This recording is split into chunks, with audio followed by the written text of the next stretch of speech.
ఓం హన్ హనుమతే నమః. అందరికీ నమస్కారం. ఈరోజు ఈ వీడియోలో మనం ఏకశ్లోకి సుందరకాండ, ఈ శ్లోకం యొక్క అర్థం, ఈ శ్లోకాన్ని పఠించడం ద్వారా పొందే ప్రతిఫలం తెలుసుకుందాం. ముందుగా శ్లోకాన్ని చూద్దాం. యస్య శ్రీ హనుమాననుగ్రహ బలాత్ తీర్ణాంబుధిర్లీలయా లంకాం ప్రాప్య నిశామ్య రామదయితాం భంక్త్వా వనం రాక్షసాన్ అక్షాదీన్ వినిహత్య వీక్ష దశకం దగ్ధ్వపురీం తాం పునః తీర్ణాబ్ధిః కపిభిర్యుతో యమనమత్ తం రామచంద్రం భజే. మరొక్కసారి విందాం.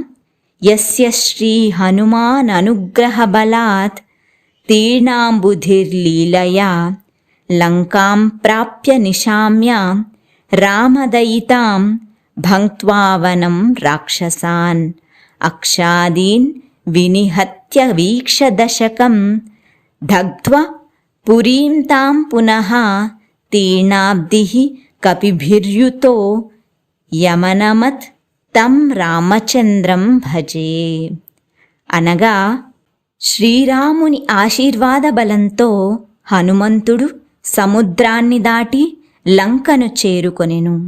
సీతాదేవిని కలుసుకొని అశోకవనాన్ని నాశనం చేసెను. అక్షకుమారుడు మరియు అనేక మంది ఇతర రాక్షసులను సంహరించెను. లంకా దహనం చేసెను.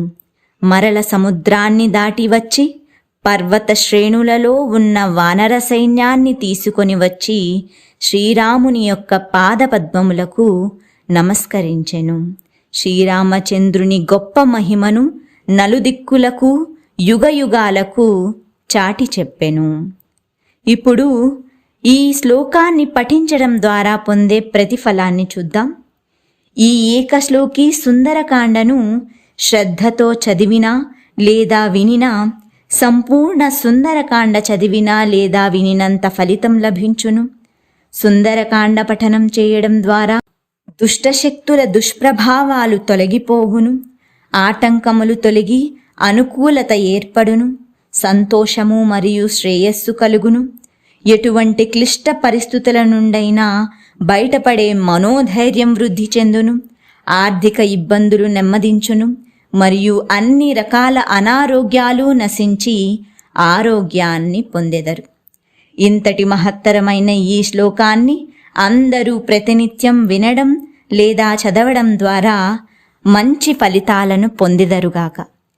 ఓం హం హనుమతే నమః.